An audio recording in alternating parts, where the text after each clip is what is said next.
जय हिंद। आप देख रहे हैं लाइव टाइम्स, आपके साथ में हूं वंदना स्रोही, मेरे साथ राजेश जी। हम बात करने वाले हैं अमेरिकियों को घुसने नहीं देंगे। जी हां, ये बात कही है दो छोटी छोटी कंट्रीज ने, वो हम आपको बताएंगे अमेरिका को किस तरीके से आईना दिखाए, खासतौर से डोनाल्ड ट्रंप को, जिस तरीके की वो नीतियां अपनाते हैं, दूसरे देशों को धमकाते हैं, उन्हीं के तेवर दिखाते हुए उन्हीं के भाषा में जवाब दिया है दो कंट्रीज ने, माली और बुर्किना फासो। देखिए ये अद्भुत है।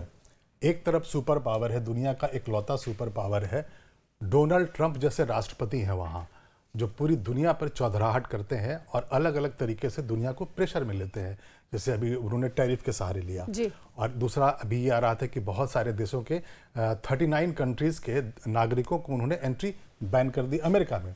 अब जैसा कि आपने अभी वंदना ये बताया कि दो छोटे छोटे देशों ने, दो वेस्ट अफ्रीकन कंट्रीज हैं, माली और बुर्किना फासो, इन लोगों ने आईना दिखा दिया है डोनाल्ड ट्रंप को और ये कह दिया है कि हम आपके नागरिकों को अपने देश में घुसने नहीं देंगे, वीजा जारी नहीं करेंगे। बिल्कुल, हाल ही में क्योंकि 39 देशों पर बैन लगाया अमेरिका ने, और डोनाल्ड ट्रंप ने कहते हुए कि हम अपने राष्ट्र की सुरक्षा को लेकर ये कदम उठा रहे हैं, इन देशों के जो नागरिक हैं वो अमेरिका में प्रवेश नहीं कर सकते। हालांकि जिनके पास पहले से वीजा है उनके लिए ये नियम नहीं है, लेकिन वहां पर भी है उसमें एक है जो अमेरिका ने जब ये प्रतिबंध लगाया था वंदना, तो उनका ये भी कहना है कि जब हम स्क्रीनिंग करते हैं इन देशों के नागरिकों को जिनको उन्होंने बैन कर रखा है, तो वो ये कहते हैं कि जो हमारे जो पैरामीटर्स है, जो हमारा एसओपी है, उसमें ये पूरी तरह से खरे नहीं उतरते हैं।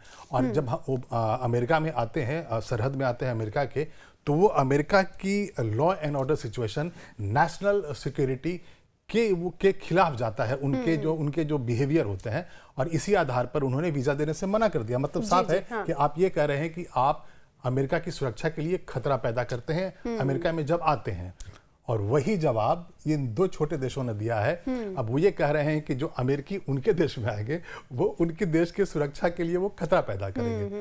बिल्कुल, और इस तरह से जब वो भ्रष्टाचार के आरोप लगाते हैं इन कंट्रीज पर और कहते हैं कि हमारी नेशनल सिक्योरिटी के लिए खतरा है, तो उसी तरह से ये देश भी जवाब दे रहे हैं। और मुझे लगता है कि बाकी देशों को भी एक तरीके से अवेयर कर रहे हैं कि अगर इस तरीके की नीतियां चलती रही, बिल्कुल ये शुरुआत है। और जिस तरीके से अलग अलग नीतियां रही हैं डोनाल्ड ट्रंप की 2025 की अगर हम बात करें, तो कई बड़े फैसले थे जो चर्चा में रहे, जिसमें भारत पर जो टैरिफ लगाया गया था, इसके अलावा H1B वीजा को लेकर भारत ने जवाब दिया था, इस फैसले पर उन्होंने जो है विरोध जताया था। इसके अलावा ब्राजील ने भी टैरिफ को लेकर WTO में शिकायत की थी। इसके साथ बात करें माली और बुर्किना फासो की, हम लगातार कर ही रहे हैं किस तरीके से अमेरिका के जो लोग हैं वो वहां पर नहीं जा सकते हैं, उनका पूरी तरीके से एंट्री बैन कर दी गई है। इसके अलावा कई यूरोपीय और एशियन कंट्रीज भी हैं जिन्होंने अमेरिका पर इस तरीके की जो प्रतिबंध लगाए जा रहे हैं उनका विरोध किया है। और खासतौर से ट्रेड और टैरिफ को लेकर सबसे ज्यादा आलोचना डोनाल्ड ट्रंप की हुई है। और हम सिर्फ आलोचना की जो बात कर रहे हैं ट्रंप के फैसलों की, वो सिर्फ अमेरिका के बाहर नहीं होता है।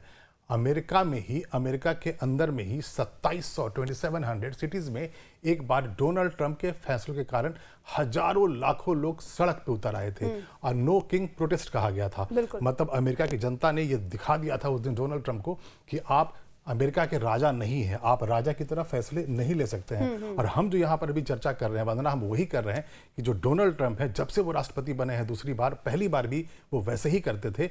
जिस तरह से वो फैसले लेते हैं, ऐसा लगता है कि सवेरे जागते हैं और चलो एग्जीक्यूटिव ऑर्डर साइन कर देते हैं और ये मेरा फैसला है, पूरा अमेरिका इसे मानेगा, लेकिन ऐसा नहीं हो रहा है। अच्छा, 2017 की बात जब उनकी सत्ता चली गई थी, तब भी उन्होंने उससे पहले जो कड़े फैसले लिए थे, उस दौरान भी उनकी नीतियों की आलोचना हुई थी। उस दौरान भी लग रहा था कि इस बार अगर ट्रंप आते हैं फिर से तो शायद उनके बिहेवियर में कुछ चेंजेस होंगे, लेकिन वैसा हुआ नहीं। और इस बार तो मुझे लगता है कि और डिक्टेटरशिप वाला उनका जो रवैया रहा। जब आपने बात की कि एक राजा के तौर पर लोगों ने कहा कि आप नहीं बन सकते, तो उन्होंने एक वीडियो भी जारी किया था, आपको याद है वो AI वीडियो था जिसमें वो हेलीकॉप्टर में बैठे हुए थे, किंग बनकर बैठे हुए थे और मुकुट पहने हुए थे, राजा वाला मुकुट पहन रखा था। और जो खास है, मुझको पूरी तरह से याद है वो वीडियो, उसमें डोनाल्ड ट्रंप ना हवाई जहाज के ऊपर से उड़कर आते हैं और जो प्रोटेस्टर्स थे, जो प्रदर्शन कर रहे थे अमेरिका की सड़कों पर, उनके ऊपर वो कीचड़ डाल रहे हैं। मतलब वो कह रहे थे कि हाँ मैं राजा हूँ, लो मैं तुम्हारे ऊपर कीचड़ डालता हूँ। और उनमें कुछ लोग थे जो घुटने के दम पर बैठे हुए थे और हाथ जोड़ रहे थे उनके सामने।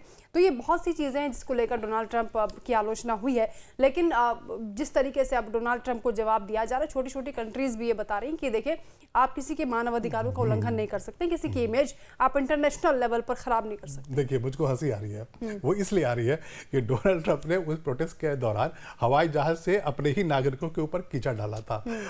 ये जो कि अमेरिका फर्स्ट की बात अमेरिका फर्स्ट की बात कर रहे हैं, और ये जो टैरिफ ट्रेड की बात हो रही है दूसरे देशों पर जो ये दबाव बना रहे हैं, वो अमेरिका के लिए है, अमेरिका के लिए। और ये जो फैसले हैं माली और बुर्किना फासो के, ये एक कीचड़ की तरह है जो डोनाल्ड ट्रंप के चेहरे पे आ रहा कि दो छोटे छोटे देश वेस्ट अफ्रीकन कंट्रीज हैं, ये दोनों बहुत छोटे हैं और वो ये कह रहे हैं कि आपके नागरिकों को हम आने नहीं देंगे क्योंकि वो हमारी सुरक्षा के लिए वो खतरा बन रहे हैं। तो डोनाल्ड ट्रंप के लिए तो कीचड़ है, थप्पड़ है, सब कुछ उनके चेहरे पे है।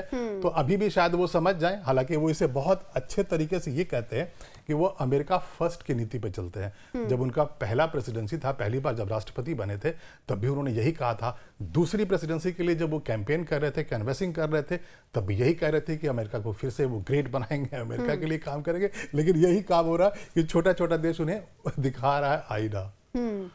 बिल्कुल। और ट्रंप ने जिन देशों पर शुरुआत में जून में क्योंकि प्रतिबंध लगाए थे 2025 में, तब 12 देश थे जिन पर प्रतिबंध लगा था, उसके बाद इन्होंने इसकी संख्या बढ़ा दी।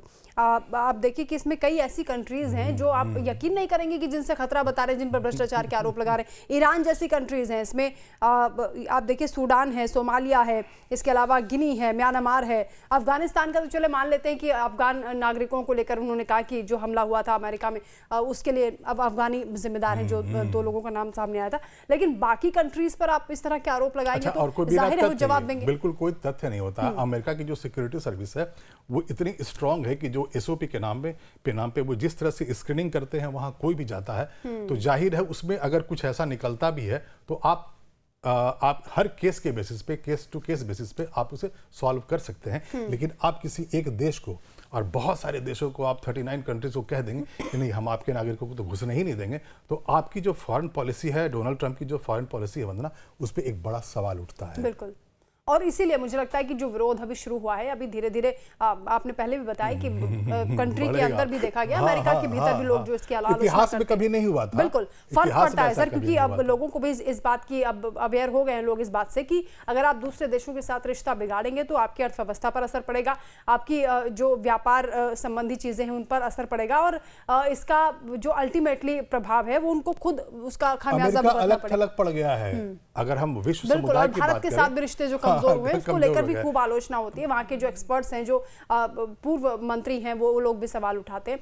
लेकिन अब अमेरिका में डोनाल्ड ट्रंप हालांकि कई बार इस बात को रियलाइज कर चुके हैं कि उन्हें इस तरह के कदम नहीं उठाने चाहिए थे, क्योंकि वो कई बार बैकफायर कर जाते हैं। लेकिन ट्रंप है कि मानते उनके नहीं। तेवर कभी नरम हो जाते हैं लेकिन फिर से वो गर्म हो जाते हैं। तो ये अपने आप में देखना होगा कि आगे किस तरीके की रणनीति उनकी रहती है। लेकिन भारत के साथ तो भारत ने तो बिल्कुल क्लियरली जवाब दे दिया है कि वो अपने हितों के साथ कोई खासतौर से जो किसानों के हित हैं उनसे कोई खिलवाड़ नहीं करने वाला है। इसीलिए एक बार कहा था, डोनाल्ड ट्रंप ने कहा था, हमारे प्रधानमंत्री नरेंद्र मोदी के बारे में डोनाल्ड ट्रंप ने ये कहा है कि नरेंद्र मोदी है बहुत टफ इंसान है और जब भारत में राष्ट्रीयता की बात आती है, भारत के इंटरेस्ट की बात आती है, तो वो किसी भी तरह से समझौता नहीं करते हैं। तो फिर ट्रंप जहां पर मजबूत एक इंसान मिलता है, प्रधानमंत्री मिलता है, वहां पर झुक जाते हैं और जहां पर उनकी चौधराहट चलने लगती है। मुझे लगता है चाइना ने बहुत सही जवाब उनको दिया था, क्योंकि जो चीजें अब चाइना से सप्लाई होती हैं और उन पर जो उन्होंने प्रतिबंध लगाया था, टैरिफ बढ़ा दिया था, उसका जवाब उस तरीके से दिया कि वहाँ के किसान, क्योंकि बड़ी संख्या में ट्रंप को पसंद करते हैं, उनको वोट भी करते हैं और डोनाल्ड ट्रंप भी हालांकि उनके लिए काफी कदम उठाते हैं, लेकिन जब किसानों को नुकसान हुआ तो डोनाल्ड ट्रंप ने उसकी भरपाई करने का कोशिश की मुआवजे के तौर पर। लेकिन चीन ने जिस तरीके से जवाब दिया था वो मुझे लगता है काबिले तारीफ है, तभी वो दबाव में आए थे। चीन का तो समझ में भी आता है, चीन एक सुपर पावर है, रीजनल सुपर पावर है एशिया का। भारत अगर कोई कड़ा प्रतिबंध लगाता है, कोई बड़ा फैसला लेता है तो भी समझ में आता है, रूस लेगा तो भी समझ में आता है। लेकिन माली और बुर्किना फासो आपको आईना दिखा रहे हैं कि अब आपको अपने देश में घुसने नहीं देंगे डोनाल्ड ट्रंप, तो ये तो बहुत बड़ा तमाचा है राष्ट्रपति ट्रंप के पॉलिसी पे। तो अब देखना होगा कि डोनाल्ड ट्रंप इस पर किस तरीके से रिएक्ट करते हैं, क्योंकि उनके लिए तो एक हाथी और चींटी वाली कहावत यहाँ पर हो गई है। तो अब इस पर हम आगे भी चर्चा करेंगे, जो भी अब अपडेट सामने आएगा आप तक हम पहुंचाएंगे। फिलहाल के लिए इतना ही। जय हिंद।